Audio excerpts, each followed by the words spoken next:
Wiki అయితే పద్మావతి దగ్గరికి రావడం పద్మావతి చూస్తూ ఉంటుంది. ఏంటి సారు, మీరు నన్ను చూడడానికి వచ్చారా, మీరు నన్ను కలవడానికి వచ్చారా అని చెప్పి పద్మావతి అయితే షాక్ అవుతూ ఉంటుంది. అవును పద్మావతి, నేను నిన్ను చాలా అపార్థం చేసుకున్నాను.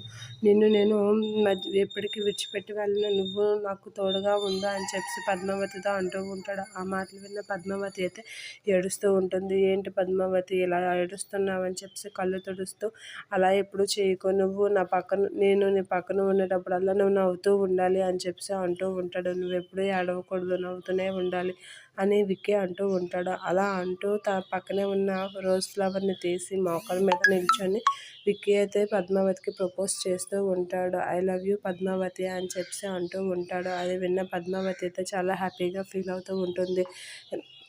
పద్మావతి కూడా రోజ్ ఫ్లవర్ని తీసుకొని I love you to sir అని అంటూ ఉంటుంది. ఆ మాటలకి పద్మావతి విక్కీ ఒకరి కళ్ళల్లో ఒకరు అలా ప్రేమగా చూసుకుంటూ ఉంటారు. పద్మావతి అయితే చాలా ఆనందంతో, సారు మీరు నన్ను కలవడానికి వచ్చారా అని చెప్పి చాలా హ్యాపీగా ఫీల్ అవుతూ ఉంటుంది.